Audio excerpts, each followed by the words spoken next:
जैसे कि हम मेंटल स्टेट एग्जामिनेशन के ऊपर वीडियोस बना रहे थे, उसी की आगे फर्दर हमने आज स्पीच के ऊपर बात करनी है कि जो हम मेंटल स्टेट है उसके ऊपर स्पीच के ऊपर हम कैसे आइडेंटिफाई करते हैं कि कौन सा डिसऑर्डर हो सकता है, किस डिसऑर्डर को हम किस डिफरेंशियल के अंदर रख सकते हैं। तो अकॉर्डिंग टू स्पीच हम इस तरीके से चलते हैं। हमने स्पीच में उसकी वॉल्यूम देखनी है, उसकी टोन देखनी होती है, फ्लुएंसी देखनी होती है, उसका अमाउंट देखना होता है, रेट देखना होता है। अब इसको मैं फर्दर एक एक करके आपको बताती हूँ। फ्लुएंसी जो है उसके अंदर हमें देखना है कि उस पेशेंट की कमांड कितनी है उसकी लैंग्वेज के ऊपर। अब ज़रूरी नहीं है कि अगर आपसे जैसे हमेशा से बात होती है कि जिस लैंग्वेज में पेशेंट बात कर रहा है आपने उसी लैंग्वेज में बात करनी है। बास पेशेंट अटक अटक के बात करेंगे तो वो हम स्टैमरिंग के ऊपर जाएंगे या स्टटरिंग के ऊपर जो है उसके ऊपर लेकर आ जाएंगे। दूसरी जो फ्लुएंसी होती है, अगर बिल्कुल आपके साथ पेशेंट फ्लुएंट बात कर रहा है तो आप उसको उसकी ज़बान में बात करें और आपको पता होगा कि इसकी कमांड इसके ऊपर है, कोई स्टटरिंग नहीं है कि हम किस तरीके से उसको किस डिफरेंशियल में हमने डालना है। फिर हमने देखना है कि उस स्पीच का अमाउंट क्या है, क्या वो इंक्रीज स्पीच है या वो डिक्रीज स्पीच है। इंक्रीज और डिक्रीज से मुराद है कि इंक्रीज स्पीच में होता है कि वो बहुत ज़्यादा बातें करता जाता है बगैर रुके नॉन स्टॉप बातें करता जाता है। इसको हम प्रेशर्ड स्पीच बोलते हैं, जो कि रैपिडली बोलता है जाता है, जिसको रैपिड स्पीच भी कहा जाता है। और ये मेनिया और हाइपोमेनिक जो है उसके सिम्टम्स के अंदर आता है। मेनिक पेशेंट जो होते हैं उनकी स्पीच को हम प्रेशर्ड स्पीच कहते हैं। अगर तो ये रेट डिक्रीज्ड है या अमाउंट डिक्रीज्ड है तो इसको हम डिप्रेशन के ऊपर लाते हैं, या इसको हम लफ्ज़ जो यूज़ करते हैं वो पॉसिटी का लफ्ज़ यूज़ करते हैं। इसकी जो स्पीच है वो पॉसिटी की तरफ जा रही है, डिक्रीज स्पीच है। ये यूजुअली डिप्रेशन के अंदर होती है। एंग्जाइटी के जो पेशेंट्स हैं वो भी रुक रुक के आहिस्ता आहिस्ता स्लो टोन में बात करते हैं।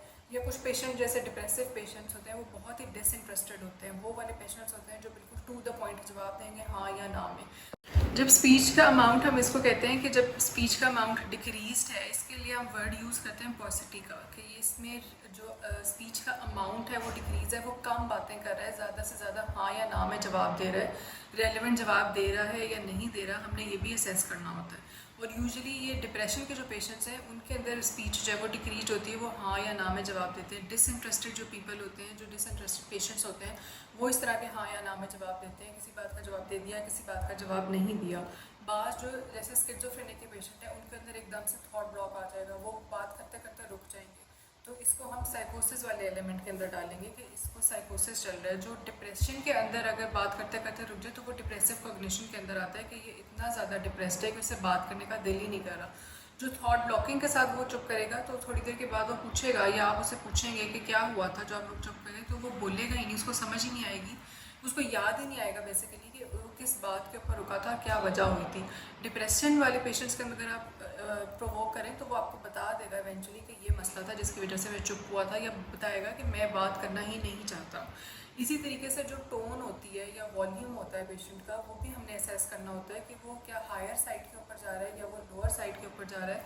क्या वो ज़्यादा पेशेंट इरिटेबल है, एग्रेसिव है, टोन उसकी बहुत ज़्यादा ऊंची चल रही है, या उसकी जो स्पीच का वॉल्यूम है वो बहुत ज़्यादा चल रहा है, इंक्रीज वॉल्यूम के साथ वो बात कर रहा है। तो उसको भी हम इसी तरीके से डिफरेंशियल के अंदर लाएंगे कि क्या वो साइकोसिस की तरफ जा रहा है या वो मैनिक सिम्टम्स की तरफ जा रहा है। अगर उसकी डिक्रीज टोन और वॉल्यूम है तो क्या वो डिप्रेशन की साइड के ऊपर जा रहा है। इस तरीके से हमें स्पीच की बेसिस के ऊपर रूल आउट करना होता है कि क्या वो वजूहत हैं, क्या वो स्पीच में हमें चीज़ें असेस करनी है।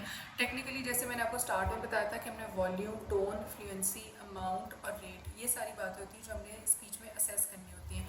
अब उसके बाद आती है कुछ डिस्क्रिप्टिव टर्म्स जो हम एमएससी को प्रेजेंट करते वक्त हम यूज़ कर सकते हैं, कि वो क्या वो टर्म्स हैं जो स्पीच में हम यूज़ कर सकते हैं, जिसमें पेशेंट के हम बता सकते हैं कि उसकी स्पीच इरिटेबल है, उसके अंदर वो चिड़चिड़ापन आपको उसकी स्पीच में नज़र आएगा कि पेशेंट चिड़चिड़ापन है, तरीके से जवाब नहीं दे रहा, या उसका एंशियस मूड है, वो देख देख के सोच सोच के समझ समझ के जवाब दे रहा है और हेजिटेट कर रहा है जवाब देने के अंदर।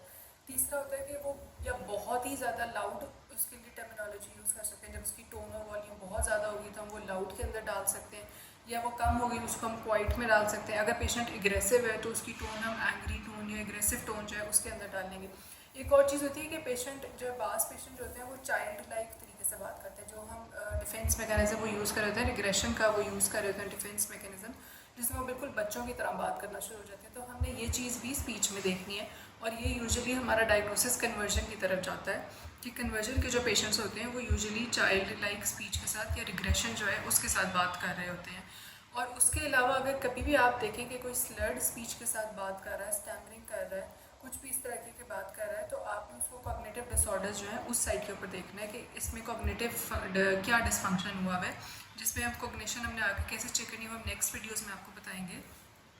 बाकी अगर आपका स्पीच के हवाले से कोई और सवाल है तो आप हमसे पूछ सकते हैं कमेंट्स के। नेक्स्ट वीडियो में हम मेंटल स्टेट के बाकी कंपोनेंट्स के बारे में बात करेंगे। जैसे कि नेक्स्ट टाइम हम ट्राई करेंगे कि हम मूड के बारे में बात करें कि मूड वाली जो सारा हमने मूड असेस करना होता है वो कैसे असेस करना होता है और किस तरीके से असेस करना होता है और मूड के हिसाब से हम किस तरह डिफरेंशियल में जा सकते हैं। तो नेक्स्ट टाइम हम मूड के ऊपर बात करेंगे। तब तक के लिए इजाज़त है। अल्लाह हाफ़िज़।